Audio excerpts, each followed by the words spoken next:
All right, guys, welcome back to the Home Service Expert. Today is going to be amazing because I have a guy that I've wanted to interview for a long time. I'm a big fan of yours, and I always tell people, his name's Dan Martell, and he wrote Buy Back Your Time, and he's done a lot of other cool stuff, but I tell people, why do you do everything? I find it almost impossible to teach people how to hire a personal assistant, get away from email. You know, what you said, listen, I got this thing called the camcorder trick that I record myself. I'm like, every time I book a flight and I'm training somebody, I just record it and I talk out loud of what I'm doing. And it's amazing that you're here because I bring up your book, but it's almost like a phrase now. Mm-hmm. Buy back your time. Yeah, it never existed before I wrote the title. No, just kidding. Never did. Every time somebody uses People are like, I get how 5 obsessed cents. are you with Dan Martell? I'm like, I've always said buy back your time. So I'm going to do a little bit of an intro here. Dan Martell is an expert of sales coaching, B2B commerce, SaaS. He told me earlier at Joe Polish's event, as we were having a bit of a private lunch, that he is the number one guy in software in the world. He understands it more than anybody. So kind of a jack of all trades. He understands to buy back your time, spend time with family. One of the things that really stood out to me as I'm doing this intro, which I normally don't do this, but we just got done listening to you, is look at your calendar. I'm going to go through and look at everything you do, and I'm going to tell you what your priorities are. Is it your family? Is it your work? What is it? Is it going out and partying? Quick bio. He's out of Kelowna. Kelowna, Canada. He's the founder of SaaS Academy from 2016 to present. He's the managing partner of High Speed Ventures. Started that in May 2021. He's the founder and CEO of clarity.fm, acquired by startups.co. Co-founder and CMO of Flowtown, acquired by Demandforce. Dan Martell is the founder and CEO of SaaS Academy, a serial entrepreneur, investor, and coach who has helped thousands of entrepreneurs around the world build successful businesses. He's also started and sold over several companies, including clarity.fm, a platform that connects entrepreneurs with expert mentors, and Flowtown, a social media marketing platform. Dan is passionate about helping entrepreneurs achieve their goals and developed a range of resources to support them, including a podcast, The Growth Stacking Show, and his coaching program, SaaS Academy, and his great book, Buy Back Your Time. Very excited. I got a lot of notes. I'm ready to kick some ass. Dude, let's do it, man. You ready to do this? Yeah, I'm a hardcore ass kicker just like you. I'm ready to go, man. So when did this all hit? I mean, I want you to tell me your story. I want to hear I know you had issues as a teenager. Yeah, just a bit. And I just want to hear your story and just when I want to hear the different phases of your life and where you're at today. Yeah. I mean, anybody that follows me for a little bit will know that, addiction plagued me as a teenager. So I ended up in a lot of trouble as a kid. I ended up in prison twice by the time I was 17. And, I had a moment that transformed my life. I ended up getting in a fight and thrown in the hole. So anybody, knows about solitary confinement. I was there for 3 days, and on the third day, I had a guard named Brian come and find me. He hadn't been working the day the fight happened, and Brian was one of those kind of cool guards, if you can say that, like that. He'd look the other way if you were wanting a second dessert, or if he knew you had, some stuff you shouldn't have or whatever. You're 17 talking about being in the penthouse. Dude, it was literally an adult prison. So it was a cell block. There was 2 juvenile detentions due to the kind of the severity of my progression as essentially a criminal.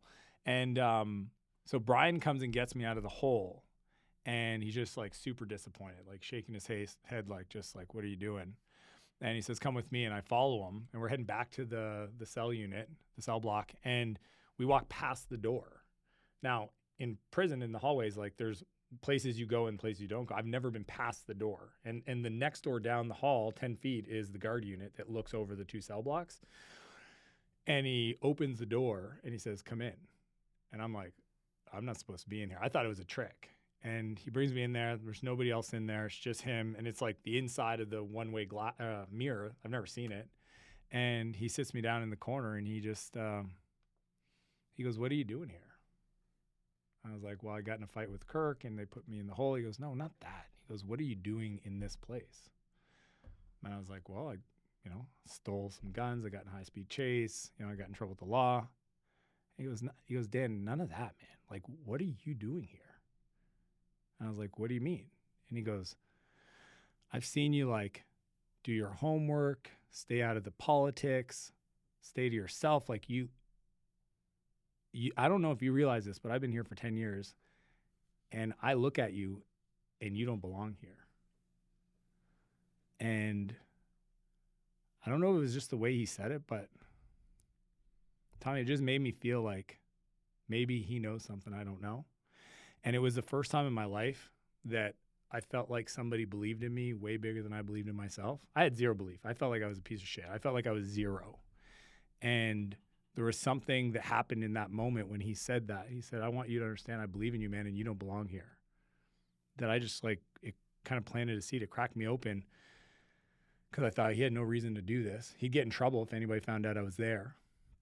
So Brian shared in that moment a vision for what he thought my life could look like. And it took a couple months to kind of work my way through. I ended up getting released to a rehab center and I spent 11 months in therapy. Like it's a facility in the middle of the woods and they put it there because 11 months. 11. And this is for drugs? Yeah. Hardcore. Like hardcore. Yeah. Like. Well, I mean like, yeah, Coke, marijuana, like just, my drug was just not feeling. Right. Like, and some people. And this is 17 years old. I'm 17 when I went there. Yeah. Man, I didn't know they got those kind of drugs in Canada. Yeah. We got all the good stuff from the States. And it was, at the end of this program that literally rebuilt my self-esteem, the relationship with my family, that I was helping Rick, the maintenance guy, clean out one of the cabins. It was built on an old church camp. And in one of the rooms was this old computer and this yellow book on programming. It's called Java programming. And I just opened it up and, looked at it and I thought it would, be completely foreign to me, but it read like English. And I just started the computer up and followed the instructions, chapter 1 of this book. And within 20 minutes, I got the computer to say, hello world. And it sounds so crazy, but like in that moment, I was like, whoa, this is cool. And you're 44. I am 43 now. 43. So we're talking 26 years ago. Back then, I mean, when I hit elementary school, we were playing Oregon Trail on the beginning of just the first Apple Macintosh. So if I would have been about before 13. I would have been about 13 years old. Yeah. This was 1997. So if I was 13, I was in 8th grade. I mean, we were typing on computers, not typewriters. I mean, it was Yeah. It was like you basic, QBasic, that kind of stuff. Well, what year was it? 97. So there was Windows 95. There still was. Oh yeah. So like the computer was in there. It was from 15 years prior. You were using a really old like MS. It was a 486 computer. Okay. Yeah. It was just because it was on this old church camp. So it's not like somebody brought it in 20 years prior. So you weren't even on an operating system. You were just. No, this is like terminal. Like I followed the prompts and I mean, it was nothing special. But in that moment, I don't know. I just thought, this is cool. Like I've never built anything. You found a passion. Dude, I didn't ever create anything my whole life. I was just like a troublemaker. Like Dan is always in trouble. That was like the brand I had. And for the first time I created something and like I'd heard about computers and this thing, eventually I got out and discovered this thing called the internet. Turned out kind of to be a big deal. And I just became passionate about building software. And I just allowed myself, and I didn't know it at the time, but I just became obsessed. Like, Tommy, when I say I was obsessed, I would stay up till 2 or 3 in the morning and like code. And my dad made this rule with me. He said, if you finish the book, I will buy you the next book. You have an unlimited budget for books, computer books at the time. And then I started building software for myself, websites, apps. Digital cameras came out. They had 1 megapixel cameras. So I built this app that all my friends could upload their photos to. Like it was just literally the beginning of the internet, and I got to ride that wave. And it came from a place of like literally not feeling like I was worth anything to then all of a sudden people writing about me in newspapers and talking about some of my success. So it's been a wild ride. So how many kids do you have? 2 boys. 2 boys. Where do you think something that I don't have any kids. I'm 40. I want to have kids when I grow up. But where do you think mom and dad went wrong to make you feel that way? What happened? Was it your adolescence? Was it your siblings, or was it your friends? It's funny because like as soon as I had kids, I remember I was like driving around with my son. I called my mom and I just said sorry. And she's like, for what? You know, I have 2 younger brothers and an older sister. And I said, Mom, I have 1. And I can't even imagine how hard this was. And we were so tough on you. Now, I grew up in an alcoholic home. My dad was in sales, wasn't home a lot. So like, there's all of that stuff. And, you know, for a long time, I would say that there was a lot of frustration and anger for what I experienced as a kid. You know, there was emotional abuse and some physical abuse and all that stuff. But today I sit here, man, and I'll tell you that like they were the exact parents I needed. Maybe not the parents I wanted, but 100% who I needed to become the person I've become. And what's funny is that a lot of entrepreneurs, CEOs, whatever, anybody, they get pissed off at their parents. You got to understand, like, if you're listening to this podcast, you're probably cut from a different cloth, right? Yep. Like, you probably read a book on personal development. Yeah. My dad doesn't even know what personal development is. My mom was she was adopted. Both her parents were alcoholics. Like, she didn't grow up in any environment to teach her any good habits. So, like, I could sit here and be upset at them or just be like, no, man, this happened for me. And I mean it. Like, I think it's what drives me today to spend, you know, the thing I'm most proud of is that like I go back to that same rehab center 2 or 3 times a year, speak to the kids, share my story, support them in their sobriety. And that wouldn't have happened if I didn't have the parents I had. It was tough. I don't enjoy what I went through, but I wouldn't change a thing.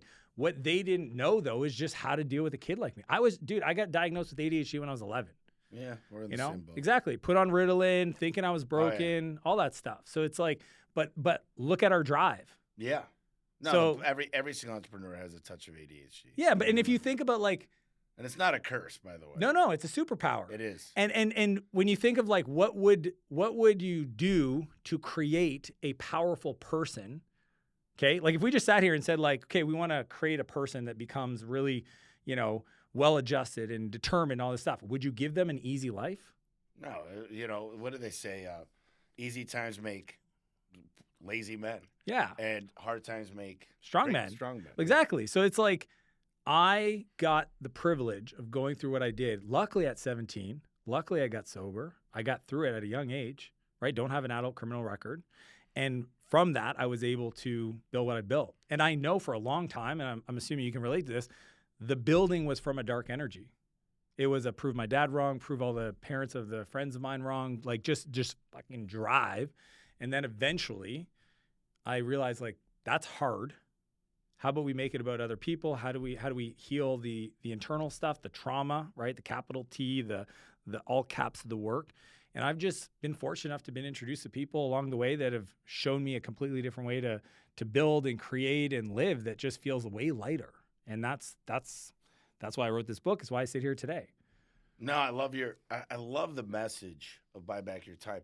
So you were not buying back your time. You went through just working all night, every night. I had one gear. You were obsessed. Yeah. And it's not a bad thing to be obsessed about success. There's a lot of, I think you're off balance on purpose. Dan Thurman wrote about a book about that. And I think it's okay to be obsessed, but you got to get your priorities straight. So what happened when you were 27? So, you know, I started building companies when I was 17, and it took me a long time. Like people see me today and they see the private jet and all that stuff, and they're like, "Oh, you're pretty young for the success." And I'm like, "No, you don't understand. I started like 26 years ago, like full on attack problems, maniacal, obsessed, 100-hour weeks." And what happened was after 2 failed companies that, you know, started at 17, failed around 19, started another company at 20, failed again at 22. I almost gave up, you know, like one of the biggest gifts that I have is that my parents didn't expect shit from me. Like literally they were like, Dan's sober and not in trouble with the law. He's good. So there was no pressure to do anything, which meant I could try and swing for the fences and not worry about failure. And what happened at 23, I read the book, The E-Myth. Yeah, Michael Gerber. Yeah. Had him on this podcast. Dude, so crazy Michael Gerber. Yep. Because he is. He is Love crazy. him, but dude, Sarah's pies. And I decided that's what I was missing as an entrepreneur. I had no systems, processes, repeatability. So I hired an E-Myth coach, real money. Okay, I think it was $1,500 a month. This guy named Bob. Okay, US. I'm Canadian, so it's real money. It's not monopoly money. Oh man. Yeah. That's crazy. I'm 23, dude. No business. 2 failures. Like I could barely make the payments every month. I didn't want them to know, but like every month had to hit. And Bob taught me how business worked. And he started with simple stuff like begin with the end in mind. Let's write your eulogy. Let's talk about vision, all that stuff. And so I had success. And because like I went from failure to some success, like the first year we did almost $1 million in revenue, about 980,000. And then it just kept doubling year over year. Won the awards, got featured as like Entrepreneur of the Year, all that stuff. And I was so scared of losing that I just worked, you know? And I was early 20s. I was like, 24 when I started that company. But at 27, I was in a relationship with a woman, and she put up with it for 2.5 years of somebody that wasn't present, wasn't there, canceled on her for, everything from like birthday parties with her friends to whatever. I was traveling 200 days a year, and I just wasn't present. And one day I came home. We had just got engaged about 5 months prior, just bought our first home together. I was working on a Sunday, and I went in the morning, and I was supposed to be home for dinner because we were going to her parents' house for dinner that night. And 6 o'clock, hits, and I look down. I'm supposed to be home at 5. So I like jump in my car, run home, and I walk in, big smile on my face, and I find her in tears. And she's just beside herself. Like she couldn't, you ever make a woman angry that she can't, you know what I mean? Like I have. Yeah. I've been there. Like she was emotionally drained, and she just takes the ring off and drops it on the counter and just blurts out, "I'm done." And she walks past me and goes to her parents' house, and that was the last day we were together. And did you just kind of come to terms with it, or did you fight, or did you? I don't know if you know this, Tommy, but when women get to that point, it's kind of hard to bring it's it back. done. It's done, capital DONE. Like it's done. Like there was no recovering from that. And I tried. Trust me. I wrote the emails. I asked her friends. Like I did everything. Promise I'm going to change. And it was a wake-up call. And, what was crazy is it was 6 months before I ended up selling the company. So everything I'd been doing for our future, sacrificing, ended up happening. And I'm by myself in this house, waking up lonely, anxiety attacks. And for a while, I was worried that because I was so driven that someday the conversation I would have with myself is like, maybe I just have to admit that I'm always just going to be that fun uncle and never have a family myself, because I don't want to go through that again. I don't think it's fair to the partner. And I essentially started going down that path. And then I was like, this is stupid. You know how to solve problems. Why are you giving up on a relationship and a future? And that's when I went to San Francisco and discovered a completely different way to build companies. And that was when buying back my time really, I was good at it before. I mean, you don't build a multi-million-dollar company if you don't understand how to delegate and people and all that stuff.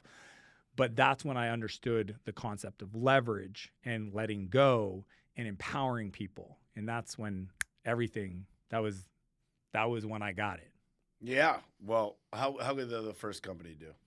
So the first company exited for, almost 10 million, ended up becoming, Is that Canadian? Yeah. Well, no, US, but I mean, I got paid. It gets converted into Canadian when it ends up in the bank account. Yeah. But what's the thing to know about that is like, that was the moment where you do it all for the money, and then you realize that money doesn't change you. Like it sounds crazy, but Tommy, you know this. Like, people think it must be nice when you have money. It's like, here's what I've learned about money is money doesn't change anything about me. It makes me more of who I am. It multiplies you. Yeah. If you're a bad person, you're going to be a worse And person. I was a sad person. And guess what? I was sadder because I had it. Because I had to look in the mirror and go like, okay, I got to the place that I said I wanted to get, and nobody wants to be around me. Like my brothers were like, you're a horrible brother. Your friends are like, dude, you got to get over yourself. Like literally, what am I going to do? So that was like, sounds what for a lot of people is like the holy moment. But for me, it was like a big wake up call. Do you ever get the question, and I doubt you get this because you're not a workaholic anymore. You're obsessed when you need to work. You're where your feet are. If you're at home, you're at home. If you're at work, you're at work. Yeah. But do you ever get the question, I was talking to Gary Vaynerchuk, and I said, you know what my mom asks me? And she said this several times. And a lot of people say, when's enough enough? When do you stop? And it's not really, they know I relax. I go watch movies. I'll go bowling. Because you come off as an intense dude. You do know that. All right. I do. All right. And I am. But at the end of the day, business, I don't talk about football.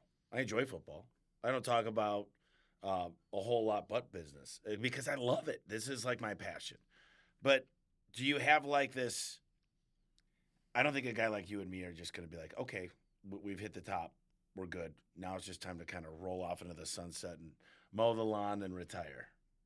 So what do you tell people when they say, what are you building? Because like first you say, when I get to $1 million a week, then you say, when I get to $1 million a day, whatever that looks like. Typically we want a goal. We want a KPI. Yeah. And sometimes usually that's a money driver is a good one. Yeah. And profit is a good one. Yeah. I mean, it's okay to make a healthy profit. You should. Yeah. So do you have just how do you set your goals? It's very simple. I mean, there's a process for, setting annual, quarterly goals, right? You mentioned OKRs and KPIs and metrics and all that stuff. Like there's a language of business. It's like if you want to lose weight, it's a caloric deficit. I mean, it's math, okay? Simple. But the question that when people ask me that, like, do you turn off, right? Why are you so intense? What they don't understand is like, I am already enough. Like, Tommy, everybody listen, need to understand there's no place for me to get to. There's zero place for me to eventually arrive there's at. No arrival. No, it's literally, and you can talk to my team. Like, I just wake up every day and try to be the best version of me for people I care about and try to create value. And I would like to be better today than I was yesterday. And I don't think that's difficult. I think if most people understood how close they are from being great, it would fucking freak them out. Because it's literally an extra 10 or 15%. Think about this. If you want to get healthy, most people can hold on 5 days a week. And then cheat meal Saturday that turns into cheat day Saturday that turns into cheat weekend. And then they give up all their gains. Yep. So like literally people are so close to living the dream of the life of their dreams. And it's not that much extra work. And when you get to a place where you realize like there is no place for me to get, it's just, can I be better this week than I was last week in all aspects, right? And it's not about doing more, it's about doing less. It's like I got rid of the vices, I got rid of the bad behavior, I got rid of the emotional response to situations that were tough that didn't serve me so that I could become the person that the people I care about the most, my family, my team members, my customers, they get the best version of me. So when people say like, when is enough enough? I'm like, when will you stop doing all the shit that hurts other people? Yeah. And until you can get to a place where you know that you're showing up as your 10.0 version of yourself, the most empathetic, driven, giving, resourceful, creative person, which I would argue probably never. Because like if I was created in God's image, then how am I ever going to get to that place? Because his vision is way bigger than anything I could ever do on my time here on earth. So I wake up every day to do that. And while I'm doing that, I give it to other people. I share it with other people. It's why we do this podcast. It's why we create the content we do. We are here, I think most people, every human, to become the best version of themselves. Another way to think about it, I like to say often, is become the person you needed most in your darkest days. And share that process with other people. Give it to your family. Give it to your community. Give it to your CrossFit gym, your church. I don't care where. But to not share that is so selfish. Yeah. So that's what, when people say, well, when is enough enough? I'm like, never, if that's this is the rules of the game. Tiger Woods won a lot of majors. Did everybody go, well, are you done yet? You've already won a lot. No.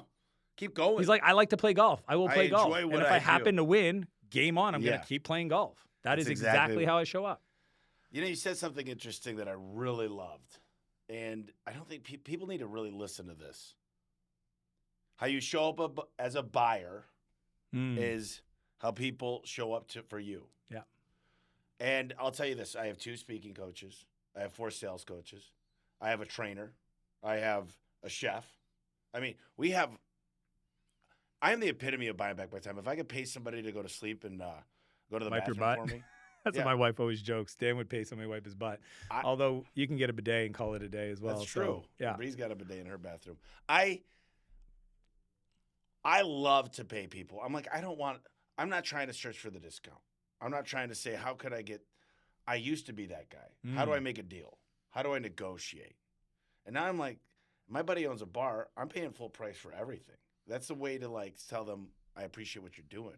Totally. But why is it that people, these people want to create these classes. They want to build this business. They want to do all these things, but they don't buy. They don't invest in themselves. Well, it's why is there fat life coaches? Why is there business coaches that don't have businesses? Oh, a lot of 9 times out of 10. They just don't know what the fuck they're doing, right? And this is what's funny for me because I coach a lot of coaches. I coach like literally the 8-figure coaches that are like ready to give up because their life looks like hell. I get the call. And I cannot even, it blows my mind. These people, it's like they're charging their customer premium and then they bark at whatever the investment is to work with me. And I'm like, you don't understand. Like, you're communicating that you don't value yourself. Like, the reason why you do these things is because you know what your worth is. And I'd rather have a chef that takes care of my food. I'd rather have people that help me with my sales. Like, I'm willing to invest in me because I'm a good investment. So here are these people that are getting paid to help other people, and internally they're conflicted. And it's a crazy epidemic, man. I like see it. That's why I'm a software guy that just happened to understand how to do this. But I've been there, done it. I'm a practitioner. I'm an operator first and foremost. I teach people because I think it's part of my calling. But when I talk to these coaches that are upset because they're like, we need more leads, we need more sales. And I'm like, the way you're showing up right now energetically is the reason why your buyers are showing up like that for you. It's like I think the easiest thing to sell is sales training. Because you imagine somebody's on the other line and they're a salesperson and you say that to them.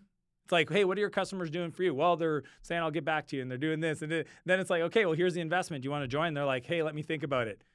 Hey, can I challenge you on something? You know, like it'd be the easiest sale in the world because you're like, how you're showing up right now is how your customers are showing up. You just told me they do this and you're doing it to me. So if I was in sales training, I would crush it because I think it's the easiest one. But, you know, you said something a second ago I want to also double click on. It's about, you know, being cheap, right? I remember I was doing an event with my buddy Roddy. He was running the whole operation, and we were looking for a venue, and we found a venue, and then we wanted to like negotiate the food, right? We were going to do a dinner and a lunch.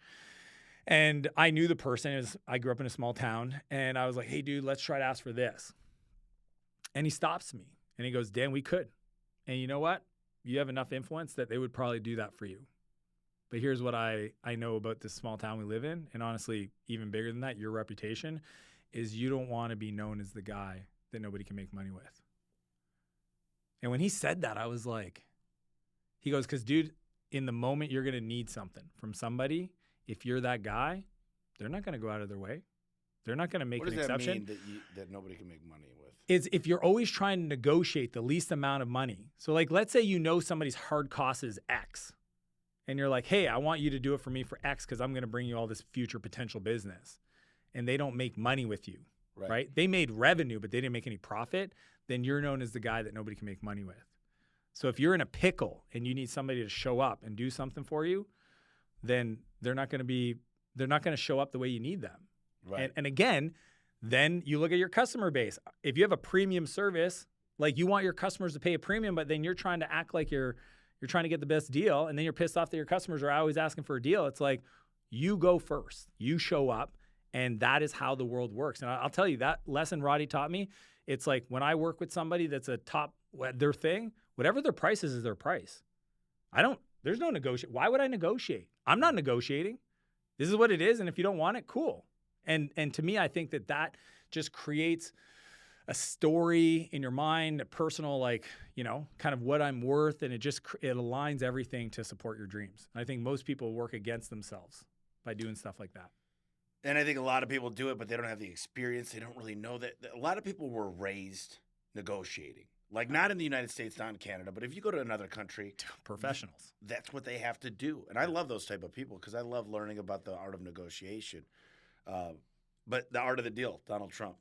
You know what's interesting is I got my number one tech in the company, and he's pretty high up, like number one tech out of almost 400 techs. Mm. And he was in my office yesterday, and I said, Brandon, how did you double your sales in the last 6 weeks? You were already number one. How did you double? And I knew the answer. He started selling more doors. And I said, but why didn't you sell doors? We've been talking about this for 2 years. Yeah, what took you so long? And he said, well, I bought a house 6 months ago and I installed my own doors. Mm. And he says, I couldn't believe the difference. I believed in doors. Like, I couldn't believe the difference of the noise with the street, the difference of the way it felt in the garage, yep. And just the insulation value and just the ease of use to open your garage from the app. And he was a customer now. And he said everything changed. So believing is half the battle. And I talk to each and every one. I wrote the book Elevate. And the whole mindset is everybody gets to win. The employees get to win, which are my coworkers. The customer wins. My vendors win. My partnerships win. So when I sit down with somebody, I get their 1, 3, 5-year plan. Mm-hmm. I want to get your dreams. I want to understand what your dreams are, what your bucket list is, what your goals are. Yeah. I want to do that with every vendor. Every partnership I have when we partner with another company, I'm getting that stuff because I need to make sure I'm helping you win. And if we can do that, you want to buy a house in 2 years, let's just look at these KPIs. If we get a higher conversion rate, higher average ticket, and you can sell a little bit more, here's what we could do. And sales is not a bad word, by the way. So here's what we're going to do. I'm going to help you if you want to be helped.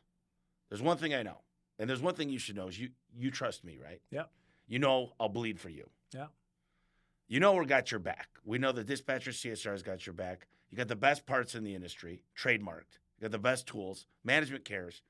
One thing I can't do for you, Dan, I can't get you to believe in yourself. I can't get you to look in the mirror. So here's what we're going to do. First, I want you to believe in yourself. We're going to get into shape.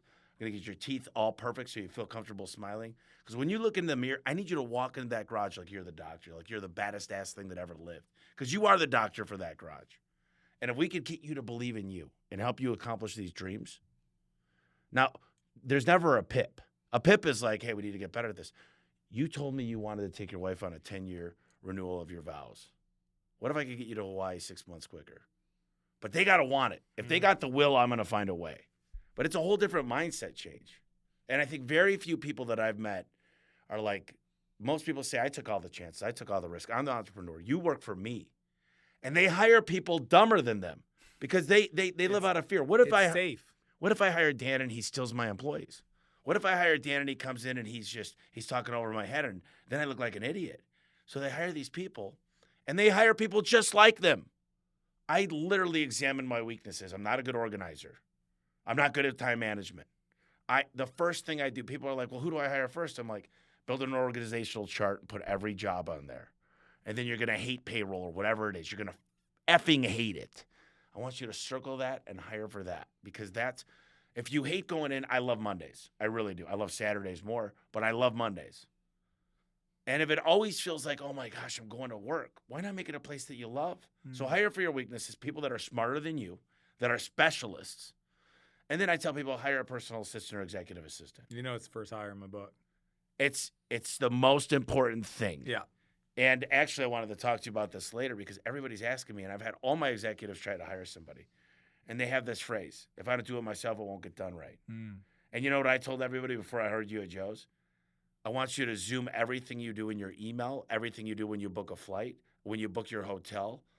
Every single thing you do, I want you to just record a Zoom and talk out loud. Yeah, camcorder method. That's what I the teach. camcorder method is what you talk about. Why is it so hard for people? Because I don't look at my own email. To let go? Why is it so hard? Because they don't trust. I feel like they've been burned. I've had an assistant steal $10,000 from me. I gave her my debit card. I've been burned. Yeah. I've been burned a lot. Yeah. But 1% of the time, the 99%'s been great. Let me share this with you, Tommy, because I think there's a lot of fears that people have about building a team, right? And the reality of it is if you don't confront those fears and work through them, then you're always going to play small. It's why most businesses never crack 300,000 in revenue, because essentially a 300,000 a year business is a specialist with a bunch of, minions. Like nobody can think. They don't think unless you tell them what to do. That's the doctors, the lawyers, plus or minus 20%. It doesn't matter. But there's a ceiling to that person. Okay, it's them, only them. They're a specialist. People that can get to the next level in entrepreneur land at 2 million. 2 million gets really hard to break through that ceiling. They have to learn to work through people. But that's scary as heck because all of a sudden my personal reputation is on the line. And if somebody on my team does something that is against what we would do, then I'm embarrassed, right? And some people cannot, for the life of them, allow somebody else to make a mistake. Oh, this is exactly what I wanted to talk to you about. Yes. Go ahead. Well, here's the because I'm all about mental models. The mental model is this. When you start off, you will deal with $10 mistakes. And those $10 mistakes will probably frustrate you. Cell phone comes in, $90, it should be $80. Why is it over? Data over it, blah, blah, blah. And you call to say, hey, it's $80, not $90. I want a refund. Yeah. Right? Or, they go to a hotel and there's valet and they go, screw that, I'll park my own car. I ain't paying $15 for valet or whatever. Literally people have problems when they start off with $10 problems. And if you don't learn to elevate your size of your problems, you will always play to the level of that problem size. So, some people, if they're lucky, they graduate to $100 problems and then eventually, hopefully, $1,000 problems. And there's at some point a level where the person cannot deal with a bigger problem. And if it's 10 grand or 100 grand or like whatever number that is, could be $1 million. And these people, they're stuck. They might be worth a lot of money to everybody else, but they'll never get to their next level because they can't graduate. I call them factors of 10 problems. So what I always invite myself to do is to be comfortable with a higher quality problem. Oprah got sued once for the mad cow thing back in the day. Mm-hmm. And, somebody was interviewing her and they said, how are you so calm? And she's like, I can't, she's being sued for $1 billion. Yeah. Okay. That was everything she had and then some. And she said, I'm just grateful to be the kind of person that could be sued for $1 billion. Like she got to the place where $100 million problems were okay. And I think that's where people need to really ask themselves, how big of a problem can I receive and comfortably, non-emotionally, not overreact, not fire everybody and screw this and never have another assistant because they took 10 grand from me or whatever. It's look, learn, move on. Any second you dedicate to that isn't to learn through the problem is wasted energy and time. So I literally coach my clients to figure out how can you figure out what your upper limit is and then work through those challenges because that is the only thing that's going to stop you from achieving more is go find higher quality problems. Higher quality problems. Higher quality problems every day, all day. I listened to Jeff Bezos and he said, I wasn't with him in person. I was reading something or I don't remember if it was a podcast, but he said, I don't make a lot of decisions before 10 a.m. I make my most important decisions. I have my morning routine and I make my decisions between 10 and 12. And he only has to make 1 or 2 good decisions a day, he says. So my brother-in-law was like, Tommy, you're going to get to the point where I'm just going to have you making a couple decisions because literally I've invested in 25 companies in the last year. Mm-hmm. I've blown through $50 million, which is fine. I mean, it's all good. And I talked to my CFO, my personal CFO. He's like, we got to slow down. I'm like, listen, what I need to do is make sure we got a good system because there's no system, the wrong system, the system's not being followed. Yep. SOPs, manuals, checklists. And I'm very, very calculated on how I produce these things. I mean, structured pay, always performance. I do an equity incentive program, always have for every company. Yep. Give them a stake in the outcome. But I'm looking at it going, I want everything in a project management tool, easy to communicate, and I want 3 times a day a synopsis of what's going on. And by the way, I'm not going to learn how to use all the tools. I don't even know how to change my price book anymore. Yep. And I don't care. People are like, don't you want to master everything? I'm like, no. I'm going to get really, really good at the things I'm great at. And there's no way in hell I'm going to get good at all this stuff. I don't want to. I could probably type way faster. I'm okay. But I don't care. I'm not going to be typing a lot more in my life. I'm not. And it's okay. And a lot of people are like, don't you want to be well-rounded? I'm like, no. Why? I want to be great with people. I want to have emotional intelligence, the EQ. And I think that's one of the things that gets me ahead. Like I got a master's degree and I do garage doors. But that means nothing. What I learned in school means nothing. What I've learned in the real world by reading. And I just think it's crazy what people do to themselves. And I watch them and they walk in and it's chaos. And they get the dopamine rush with the firefight. Yeah. They're like, I can solve this problem. To chaos. Yep. I could do this, I could do this, I could do this. And I met a coach 7 years ago and he said, when we get done, you're going to be very vanilla. There's not going to be a lot of problems. Not going to be a lot of highs and lows. Firefighting. He goes, when we get done, he goes, and what I've done is I get so content, I get caught up, and then I refill it up. Refill up the chaos. Yep. And then I catch up new systems. And my systems are always elevating, yep. Right? And I can't help it because, there's a lot of idea people, a lot of visionaries. But my ideas are but they're focused on one thing. That's the smart thing, the Gary Keller One Thing book, is how do I blow up this business? My buddy once told me, I said, I like to put my eggs in a lot of baskets. I like my side hustles. He said, Tommy, and this guy's much older than me. He said, what if you put all your eggs in one basket? How quick would it fill up? How quick would it overflow? And I was like, yeah, that's true. And I really lived that since then. But I think what is the first step? Someone's walking in, they're like, I can barely keep up. And they're like, I'm at 5 million. You're over a couple $100 million. And I watch you, and you're literally on podcasts. You don't show up on a Monday. I don't You're even literally run my companies. and like they're like, what's the first step? Obviously, own your calendar, right? And get. Well, the first step is to understand what your time is worth. I mean, Tommy, you just know what your time is worth. And like, you know, if you I spend, know what I mean. I know what my time is worth down to the minute. yeah, I've done a pivot table. And exactly. figured out. So because you've done that simple math, right? Because it is, I talk about it's a buyback rate. You then understand anytime you do anything that somebody else could do for you for that price or less is actually a great trade. It's called becoming a time trader. You know, like 100%. And that's what and it's so hard until you see it. But if people came into your universe and saw this incredible facility you've built and watch how you interact with people and realize like, oh, this is run by this person and this is run by this person. And Tommy's just the guy that is the talent to support the people that even if you're not physically here, it all keeps running. They would go, oh, you mean I don't have to be the guy that spins all the plates? It's like, no, and if anything, you're at that level, that may be the thing you have to let go of. So what I always tell people is understand what your time is worth. Then analyze your what I call a time and energy audit. So in my book, I teach this framework called the buyback loop. And it starts with an audit. So it's ATF. Audit your time for energy and cost. So like what lights you up and what would cost you very little to pay somebody else that doesn't light you up. Then transfer it. We talked about the camcorder method. Give it to somebody else. Empower them. And a third of my book, people are like, oh man, this book was so great. Best productivity book, but it's also a leadership book. And I'm like, yeah, because guess what? If you hire people to buy back your time and you're a crappy leader, they're going to quit. They're going to not be empowered. They're not going to stick around. They're not going to want to see you succeed. So that's transfer. And then the last one is fill. And I think that's the hardest part. I mean, think about this, Tommy. If most people at 5 million that are living in chaos, and it's an addiction. It's chapter 3 of my book. I talk about the time assassins. Most people grew up in chaos, so they are addicted to chaos. So if you actually gave them back, let's say pessimistically, hire an executive assistant, takes over your inbox and calendar, which I teach, a day a week. Most people will get back 30 hours. What do they do with it? Tommy, they literally do not know what to do with it.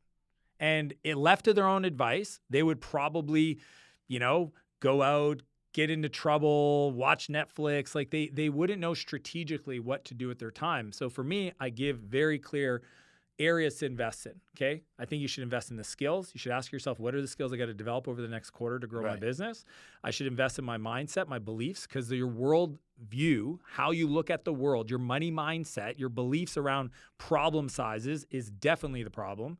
And then if you've got those two on a good path, then it's ask yourself what character traits of a person that's achieved the level of success that I want to get to your next year, how do they act? Because dude, Tommy, you know this, like people that are struggling and you watch how they act in their character and they don't show up on time and they can't keep commitments to themselves and they're lazy and they're disorganized and all these things. And it's like, you don't even trust you. You're pissed off nobody will listen to you. Like you don't listen to you. We talk about this all the time. Dude, exactly. So like to me, figure out how to fill your calendar with things that light you up, that make you money. And if you have extra time, invest in your skills, your beliefs, and your character traits. You look in the mirror every day and you say, I'm going to become a better dad. I'm going to become a better husband. I'm going to get into shape. Months go by, you haven't done anything. When you lie to yourself and you consistently look in the mirror and continue to lie, how do people take you seriously? They know you plan on doing that because you told the world, and you continue to let yourself down. And there's so many people that say, yeah, one day. And I would say, why can't today be day one? Yeah. What's so hard about getting started and making a commitment and holding yourself? And it's discipline. And here's the hardest word for people: consistency. You can brush your teeth right now for 5 hours. Your teeth aren't going to get any better. But 5 minutes a day, they'll stay pearly white forever. Yeah. And this hard part about working out, I was like, man, I wanted to get it quickly. And I did. But I didn't see anything the first few weeks. I'm like, but I didn't care. I knew it was coming because I got a little bit stronger. And all of a sudden it just shows up one day and you're like, it's all coming together. Yeah. And it's the same thing with like here's what I'm doing in December. Me and my trainer are taking a picture of every profile, my chest, legs, everything. And we're just going to circle parts and design our workouts, right? We're going to say, look, I want to move the triceps a little bit. I want to get that 8-pack. And the same way I look at business, but I look at business in 4 things. I can fix any business in the world. What's your average ticket? What's your conversion rate? What's your booking rate? What does it cost you to acquire a customer? Mm-hmm. And if you don't, most companies don't have the data. But I look at your personal schedule and I say, why are we having this meeting? You've got 8 people in here.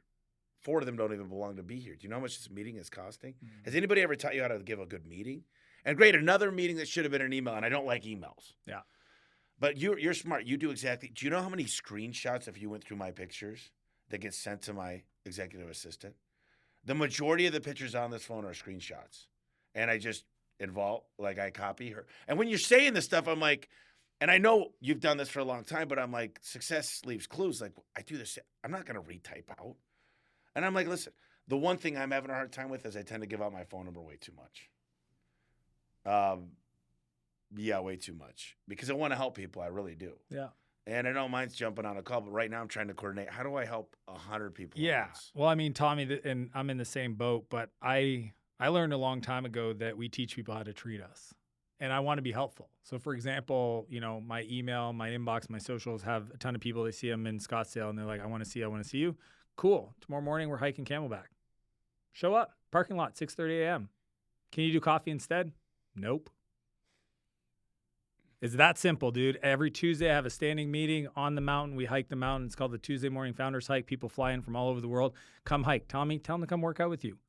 Don't do meetings. I think meetings are kind of silly. It's like, if you truly want my time, come to where I will be, and we will both do something productive, and we will have a conversation.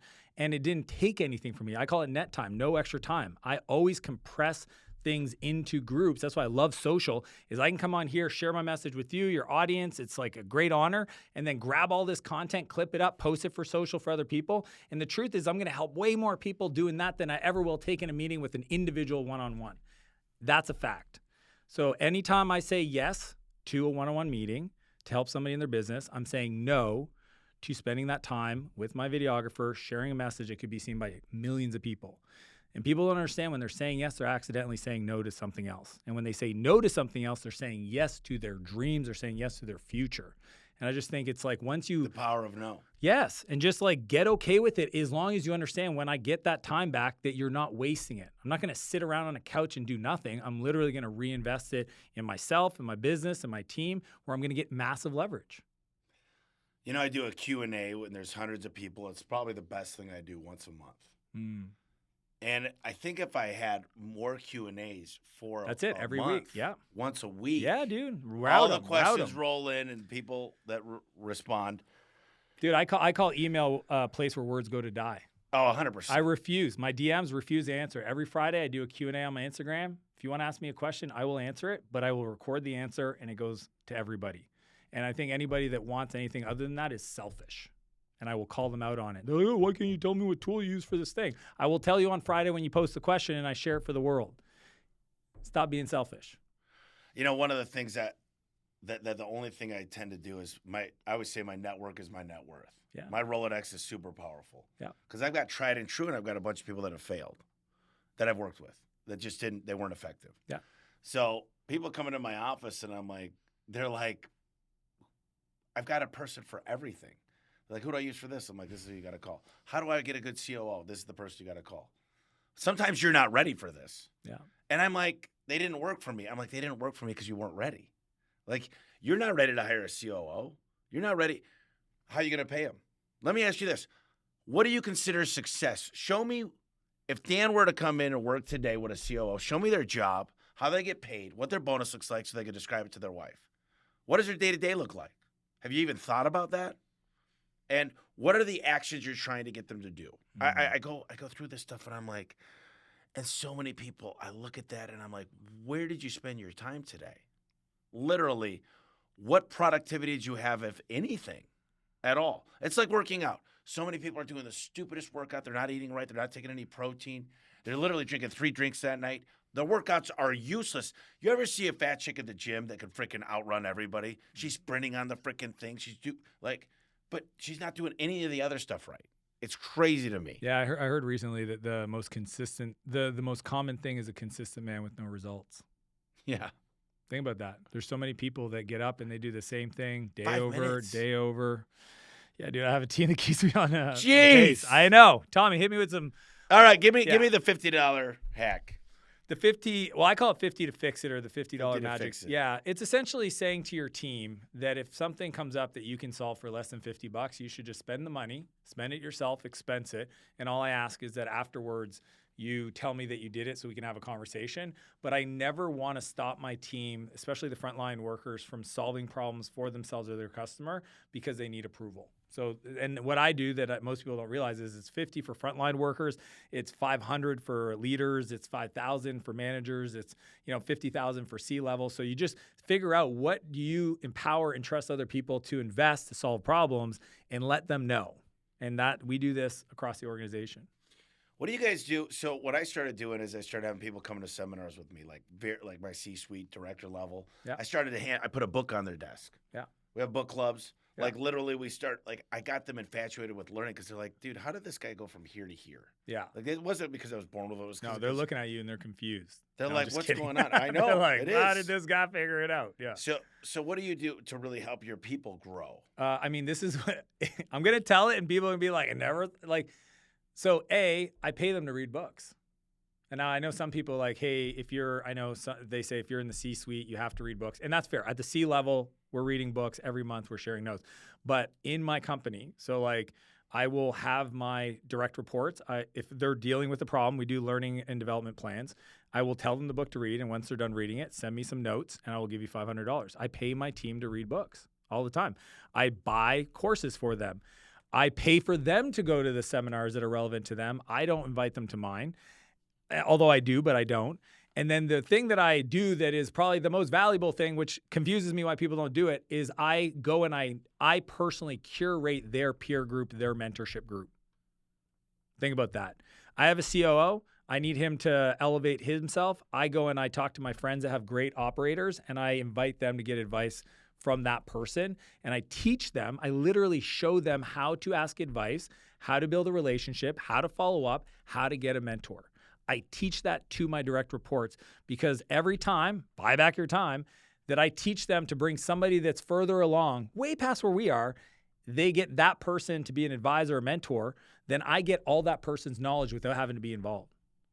Dude, that one alone is like, it's my go-to all the time. I do it with these two people in the room. Like, hey, who are you learning from? What do you need to get in front of them? You want me to make the introduction? I'll get you the meeting. Here's how you have it. And then now you have that relationship. You have the relationship. I don't need the relationship. It's a bottleneck if I'm the one that keeps it. Very, very smart. That's exactly, I was thinking about doing that with Ann over here, is getting her. I obviously want to have her for a few minutes too, but Ann's my assistant for those listening. Ann is. She's my executive assistant, a.k.a. just everything. partner. I mean, Yeah. It really, that's what it is. And people are like, how do you do this? Like they know the intimate, like they know what time to wake up. And Ann has her own assistant. Yeah. Yeah, like literally, like I'm hiring. I've tried to hire 2 assistants for my EAs. They didn't work out, but Yeah. it's not easy. So talk. I want to finish up with a couple of things real quick. Over the 4 things that you could do for leverage. Yeah. So to me, it's 50 to fix it. It's the 1-3-1 rule. That's one of my favorites. So like when somebody comes to you with a problem, I want you to ask them what problem are you trying to solve? What are the 3 options you've considered? And what is the one recommendation? Because if you always have to be the smartest person in the room to solve problems, then you'll never have a business that grows. Because that's why they call it a bottleneck. The constraint is at the top. And every CEO runs into this. And I probably annoy my team because Ann literally, look at her bouncing her head. Because I literally, she'll be like, hey, this happened. I go, cool. What do you want to do about it? What do you want to do about it? I don't know. How long is it going to take you to figure it out? But I've never done this before. I know. Take the time. Evaluate it. Tell me what your 1-3-1 is. And honestly, 9% of the time, the recommendation, it sounds great. Do that. So like that is a big one. The other areas of leverage for me is like I bring the philosophy of buy back your time into my personal life. Like I have a full-time house manager. She's the CEO of all my personal stuff, all my real estate, all my vehicles, all my everything. She literally, when I say everything, people don't understand it. I just bought a new McLaren. She managed the whole fucking process. And when the sales guy from the dealership was calling me to ask me questions, and I told her, she called him up and said, you do that one more time, we're going to somebody else. Like I literally empower my people to take care of things because I don't give a shit about paint protection and insurance. It's not going to change my life. And I don't want to know. Let her make the decision. I just want the car. Yeah. And while I'm out there doing what I do best, which is being on here, she's making those decisions to allow me to buy back my time. So we do that in our home life, my wife and I, at a level very few people have ever seen. And I think that's a big area. That's the one thing is a lot of people do get good at business, but they don't do it in their home. Yeah, why not? That's They actually don't the create a easiest process at home. Like literally, I've got a spot for my boxers. Here's how my dry cleaning's done. Like everything from soup to nuts. Dude, I There's a don't piece pack of for floss my left travel. out. I literally don't pack my bags for any of my trips. No Ironman See, I'm not trips. there yet. That's something the I'm big one. designing. Yeah. I'm designing that. Yeah. Because that's something that's like I'm actually Dude, like dude, I just called it's my literally mentor, one of my camcorder method. mentors. Yeah. Yeah, well, I called one of my mentors and I go, I got all this stuff at business that's just on autopilot. I'm getting ready to design the same thing. I mean, shoot, I've got a lot of stuff that goes on. Yep. Lots. Yep. So this is fun. This is like killer. This is one of the best podcasts I've ever been on because everybody needs to buy back their time.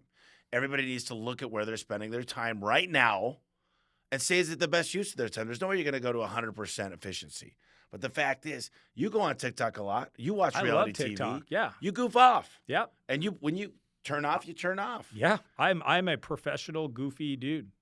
Me but too. When I work, I know I can tell. So I like you, man. But when we work, dude, hey, watch out because I'm incredibly effective. Yeah. And I'm unapologetic about it. And I ask people to raise themselves to the standard. When we work, we work. And when we don't, game on, man. Let's have some fun. Somebody wants to find out more, they'll buy your book, Buy Back Your Time. It's on Audible. That's where I listen to it. What's another, if someone wants to, the podcast, yeah, is there here's the thing, someplace? Tommy. I love your audience. I told you before, my brother is a home builder. Like the local service folks, like they got my heart. I think they're literally the backbone of everything that we experience in our communities are based on the people that, you hire and the service you offer. So if anybody wants my internal playbook, and I'll give it to you as well, my EA, my executive assistant, internal SOP, just follow me on Instagram. That's all I ask. Find me, Dan Martell, 2 L's of Martell on Instagram. Go there now.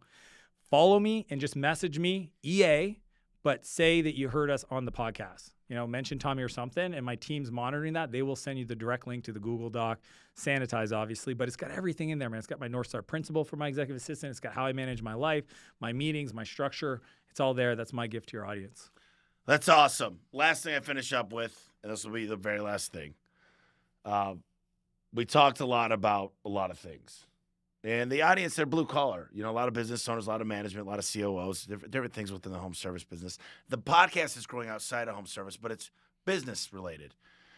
There's probably something we didn't talk about, something important, something we didn't discuss, something that maybe a call to action, maybe something the audience needs to know about. And I like it when I give my guests an opportunity to finish us out with something they think is important. Here's what I would share with everybody. We don't get the life that we want. We don't get the life that we desire. We don't get the life that we set goals. People like all this stuff, right? Which I get, they're important. We get the life we focus on. And I think the most important thing that I could share and encourage people to consider is what they allow themselves to get distracted with. What do they focus on? Some people are more worried about the news and what happened in the city next to them that they have zero control over than their own life. But all I know is that if I focus on lack and frustration and where I've been wronged and why it's not fair, I can tell you what your future will look like. If you decide to find, literally go out of your way to focus on the positivity, the opportunity, the abundance, the fact that, we were just talking about the American dream. I think it's a beautiful thing. Like literally it's in your control and you can understand how special that is. I can tell you what your future will hold. It has not all the other stuff, again, skills and beliefs and character traits are important. But like you said, I can't believe for you. I can't force you to focus. But if you literally just ask yourself, what am I focusing on? And you go positive or negative and continue to replace it with positive. Even if you don't believe the story, believe the focus, believe what it is you're telling yourself. I don't give a shit if you believe. That's what faith is required to do. It's what I learned at 17 when I got sober is I had to have faith. They called it blind faith. I had no proof that what they were saying was going to work, but they just asked me to have blind faith, and that transformed my life. And that's what I want for everybody listening. Believe in yourself. Think about the great stuff. Dan, it's a pleasure, my man. Thank Tommy, you very much. An honor. It's been great. Thank you.